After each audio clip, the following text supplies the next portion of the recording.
Hello everybody. We're down here on the road, state road, right in the corner at where we planted our test plot. And so some of the talk all the time is the next generation. How do we get the next generation involved? How are they going to make a living?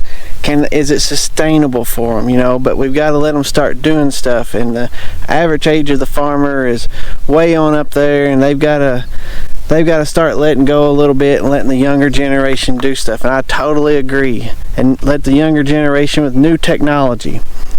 And so this year we had all of our stuff, and we let Emerson plant everything.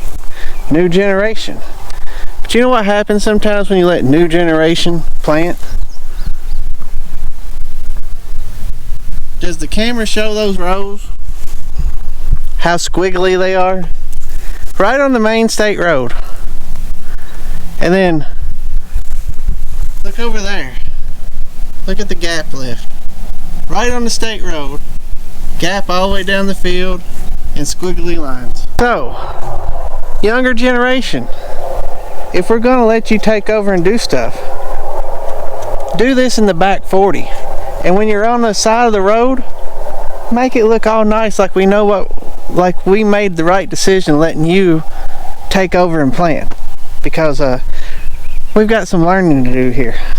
Now if you look at this field, it's right on the main road, so just about every farmer that farms this 4,000 acres worth of river bottoms probably drives through here. But what you don't know is that we worked on this planter for 3 months. We thought we had all the technology going. We've had 3 service calls to the local tech support. Cost us $1,500. At the time we planted this field, nothing was still working. And we didn't know when we're new to auto steer you need to set an AB line. We were just using adaptive curve. And the curve kept getting adaptively worse throughout the square field. And the moral of the story is when you're judging somebody else's field, you don't know what they're going through. So just calm down. You don't know what they're having to go through or fight with, so just relax. There's more corn in a squiggly row anyways. So what was going on when you planted this? Were you texting and planting? All the time. That's what auto steer's for, right? Yeah. Somebody has a shirt made like that. I know.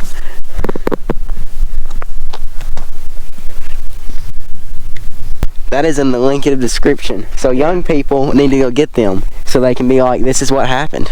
Yeah. I think you were texting and planting or watching TV or something on there. No, I never get the iPad in there.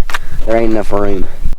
From Central City, Kentucky, the home of True Vine Farms, the one and only Farmer King.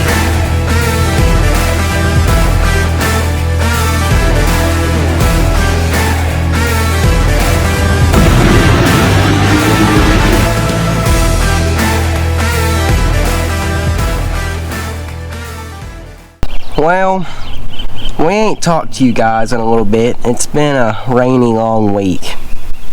And what is today, June 13th? No, it's the 14th. 14th. Yeah, so, and we just got, we're hoping we can make it by the late plant date, which is the 25th. It's not looking good. No, because there's more rain coming. But today's been one of those days that there ain't much going on, so we planned on working on the horse trailer. But our motivation is low for the horse trailer, so we're trying to do everything else we can. Yes. So we don't have to work on it. I think we're going to achieve it. Yeah. It's, what is it, 2:30? And we've yet to make it to it. But unfortunately, we're going to have to make time for it because the horse dorks in their wise decision sold. Our camper left the farm this morning. It's gone. Long gone, never coming back. We hope. So it's left the chat, so now we have no choice but to work on the horse trailer. And so that leads us to the project we brought you guys along with. So we're over here at our partner's machine shed. He's got, of course, this 5488 old field truck. And he said the red grain, you probably can't see it, there's a red grain truck back there. It's probably got a 16, 20 foot bed on it, I'm not sure. Anyways, long story short is It's still a perfectly good truck, but he upgraded trucks to a semi and a trailer instead of using this grain truck. And we believe it has a cracked bell housing.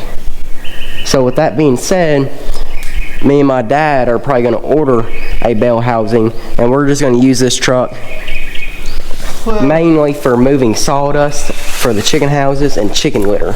And an extra one for if we have a bountiful harvest and we need another truck. I think it holds 750 bushels. So I mean, and it can get in and out because it's just a straight truck. Yeah.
Hurry up. This joker is hot. Hurry. Run.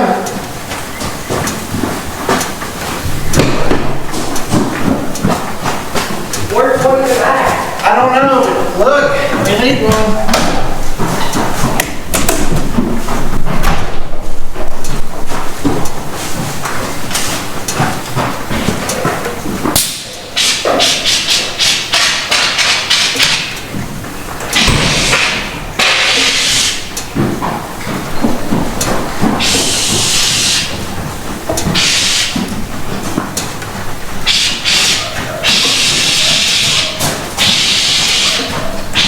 Okay, hang on, I got it. That joker went to the moon. What in the world happened? She's stuck wide open. With the throttle down? Well, lesson learned. Make sure it will turn off once you start it. That did not go as planned. No, I guess we've always heard a diesel motor can run away, but we've never had one try to run away. She was running a 100-yard sprint, or whatever you call it, 100-yard dash, because she was rolling. And it's one of those things, we had starter fluid to help it get going. I mean, the thing ain't ran in 6 years, and we've never... Well, we think 6 years. It may have been 4, but anyway, it's been several years since it ran, so the starter fluid, we've started plenty of engines with it, so I'm not saying that was it, but she took off and she wasn't stopping. And we've never ran this truck before. It was always our partner that drove it. Anyways, we get in the cab as we realized that something's went wrong. And we turned the key off, we yanked the key out, and that didn't do anything. There wasn't a kill switch. The turbo was starting to throw sparks. The exhaust it was the exhaust. The turbo. The exhaust manifold was starting to get red, and we're in a barn. And so I had to, we cut the fuel line. We didn't really want to be close to the motor because we figured she was about to go anytime. We got the fuel line cut, and it didn't want to choke down then. Yeah. She was still sucking all she could. It was going, and got it shut down, and then we're going to keep an eye on it here because it was dripping and cutting to the diesel fuel and sparks on the other side. We're going to have to do it, but she showing the wood? Yeah. Can you see it? The big black spot? Let me say this. She woke back up and she was ready to go. Yeah, and that's a lesson learned for future stuff, because if I'd known that, we would have took and had this cleared out to where we could have put her in gear and let her go. Well, at least bogged her down with the brakes and let it pull itself outside where we could not be inside here. So. And catch everything else on fire. Yeah, I think we avoided that, so now we just gotta know why it ran away. I guess we're gonna. We need it to come back. Yeah. And if it ran away, we want it to come back. If you don't believe in blessings from the Lord, congratulations, because you just witnessed one. I mean that. There's a lot. I mean, me and my dad do a lot of stuff with heavy equipment, motor. We're around running motors all the time. We fool with that stuff all the time. That may have been probably one of the scariest things in a long time we've had to deal with. Because it got to a point that motor was so hot that we couldn't get it turned off. And my dad had to cut the fuel line, but you're sticking your hand right beside the motor, and if that thing decides to let loose, you know, that thing is about to let loose any minute. So, you know, the fan could have come flying apart, yada yada. But I mean, it's a blessing is what it is, that nobody was hurt and no equipment was lost, because, you know, that was in the main machine shed of our partners, where he has his combine, his semi, grain trailer, track. I mean, everything's in there. And then his shop is connected to the equipment shed. So really, it really could have got bad really fast. Like, if something would have happened and it caught on fire, and the fire was too big for us to put out, like we had to call the fire department, we would have started getting in other equipment and getting it out of the barn. Because, you know, what do you do in that situation? But like I said, just consider us, we are extremely blessed that we were able to cut the fuel line, and all it is a rubber hose. Do like anything else. Well, I was thinking today, it's been raining, and so we're waiting on spraying and finish planting. The planting what is today, June 19th? Yeah, and I thought... Yeah, planting's left the chat, we're going to have to PP about 125 acres. Not us, but... Our partner. And I thought, if we didn't have this dang horse trailer to work on, what would we be working on? Ton truck needs a hitch, combine needs a radiator out, so... I don't know, we got plenty of other stuff to do. But since we've been busy with other stuff, you guys have been sort of left out of the chat lately. You can see our new Bison horse trailer. It definitely ain't new. It's a good old 2007 model. And she has come with a lot of surprises. Or more surprises than we were expecting. And, well, let's just say, well, you guys saw we ripped the whole inside out. So you can see our flooring's gone back here. That's what we're working on, is cutting new pieces to go in here. What I've been doing is all this wood you see up top here, I've been reframing pretty much the whole ceiling. I have made it up to right here, so I still got that whole front half to do. And well, we really didn't want to do it, but right here is the refrigerator. It's gonna have to come out so we can fix rodding flooring. And then once we fix the flooring in the back, we gotta come up to the front, because around the hot water heater, oh, that's rotted out. So yeah, we are replacing a lot of wood in this thing. Well, it's the next day, and not much has changed in the inside here. Last night my dad finished up getting, you can see the new flooring he put in up to right here. So this is, or I know you guys probably don't remember, but right here was a wall running across, and you had your toilet right there, shower, and a little sink right here. So, and then forward, you know, this is the living room area, and right here where this hot water heater's at, where your kitchen area started, and it sort of went around and wrapped up the front there. Then over in this corner was your fridge and yada yada. Well, right here where the hot water heater's at, the whole floor is pretty much rotted out and gone. Then over there in the corner where the fridge is at, that whole floor is rotted out and gone.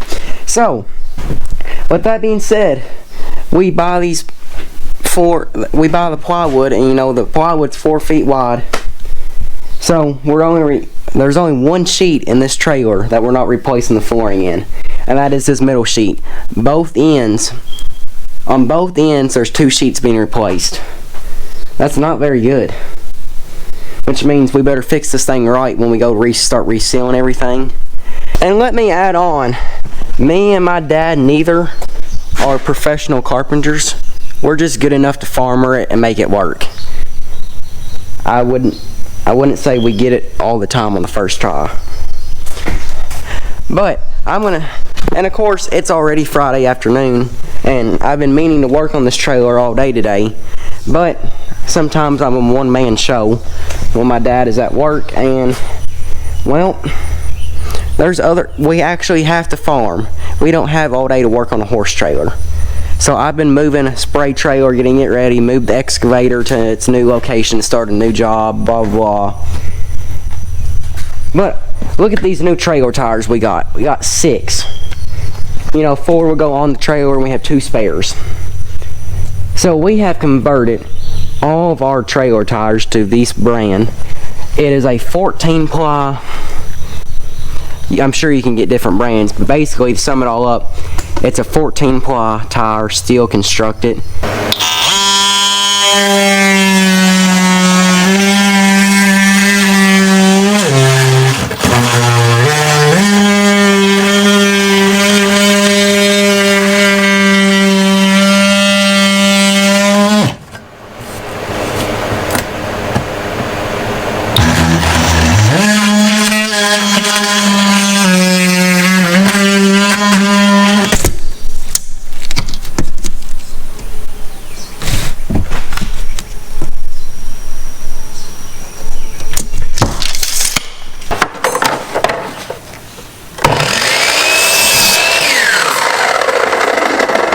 Thank you guys for watching this video. Hope they enjoy it. Remember, faith, family, farm. See you in the next one.